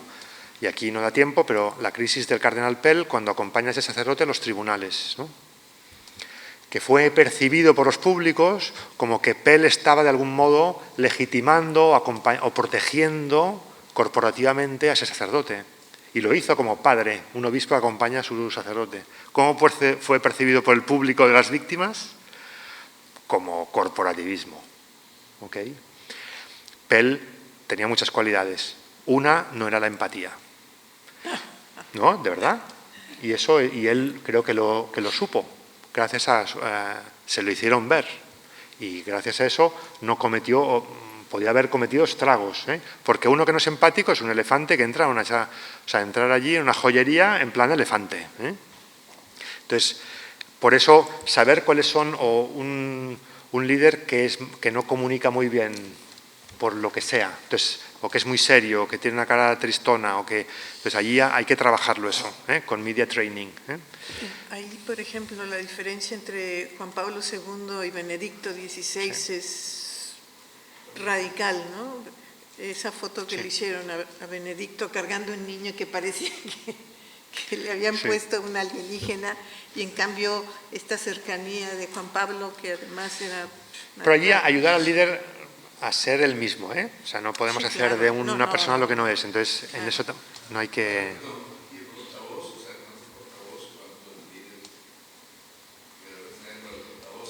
Sí.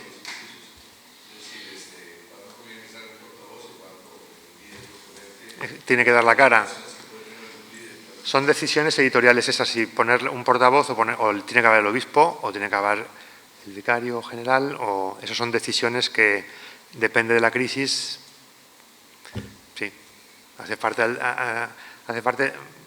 parte del diseño del acto comunicativo, que es esa rueda de prensa. Dar por supuesto el entorno hostil, no ponerse a la defensiva. Van contra nosotros. No, es que tú operas en el ámbito público, entonces hemos perdido la confianza de la gente, entonces, tenemos que recuperarla, pero no admitir a tu entorno victimismo. En plan eso, que van contra nosotros, no, trabajemos, tenemos que trabajar mejor, pues porque tenemos aquí gente que va por nosotros. Y entonces tutelémonos, preparémonos, preveamos, armémonos, ¿no? En el sentido de razones, ¿no? Pero no, la queja es inútil, y no ayuda ni es creativa. Entonces, en eso intentar salir de ese loop, y que todo eso requiere recursos, y recursos en el sentido de que el jefe le dé importancia a eso. Insisto, no es una operación de marketing, es mejorar a tu gobierno. Comprender, sí. Yo le agregaría como un punto 11, o de repente está ahí metido, yo le agregaría enfrentar la situación, tener carácter, ¿no? Porque muchas veces pasa, a mí me ha pasado que cuando yo conversé con la prensa, porque estaba en otro tema y me preguntaron el tema del sacerdote, conversé con la prensa. Al mes, menos del mes, estuve en la conferencia episcopal y obispos experimentados me decían que no debí de haber atendido a la prensa. Y otros me decían que estuve muy bien y todo. Aparte de eso, que yo lo que dije también era la solución, porque el padre ya no estaba celebrando las misas ni nada. Y entonces, y a la final, ya la prensa nunca más fastidió, y a las 2 horas se hizo un comunicado. O sea, los medios de comunicación hicieron un comunicado, pero había obispos y sacerdotes que me decían, no hubieras hablado nada, métete un candado en la boca. O sea, sí, siempre tenemos miedo a estar preparados y a decir la verdad, ¿no? Y otra cosa, en estos días, estando acá, ayer, anteayer, me ha mandado un mensaje y me ha llamado un sacerdote que tiene problemas, ¿no? Que ya no va a ser sacerdote, o sea, ya está retirado, ¿no? O sea, el Vaticano ha decidido ya, y él está haciendo su reclamo. Entonces él me pone, quiero que usted me dé estos documentos porque yo estoy apelando y todo. Entonces yo quisiera hablar con usted, porque usted no me contesta, que no sé cuándo. Entonces yo lo llamé y le dije, yo ahorita en estos momentos estoy justamente viendo estos temas en Roma. Le digo, estoy aquí con Caritas Internacional, ¿no? Entonces le digo, pero ¿sabes qué, padrecito? Ya no depende de mí, tu situación ya está decidida. Tú apela y todo lo que quieras, pero tu situación está decidida, ¿no? Porque él me pone, es que yo quiero seguir siendo cura, que no sé qué, ¿no? Y le digo, tu situación ya está decidida, ¿ya? Tú haz tu apelación, todo lo que tú quieras, pero tú debiste haberlo pensado esto antes, pero es un sacerdote que con una menor, después estuvo con 5 mujeres más y la segunda era menor también, o sea, una desgracia, ¿no? Entonces, él no supo valorar la situación, se metió en dificultades. Entonces yo sí fui, o sea, hay que ser valiente muchas veces, decirle, pero conste que hasta apelación, pero la situación está decidida, ya no depende de mí, ¿no? Y ahí nos despedimos. Sí, O sea, decir. eso hay que decir, porque a veces si lo dejamos así, la cosa se puede volver, lo pequeño se puede volver grande. Sí, sí, sí. De esto creo que ya ha salido, pero el entender que los líderes tengan formación en la dinámica de los medios para no ver los medios como enemigos. Tampoco son amigos, pero pueden ser aliados.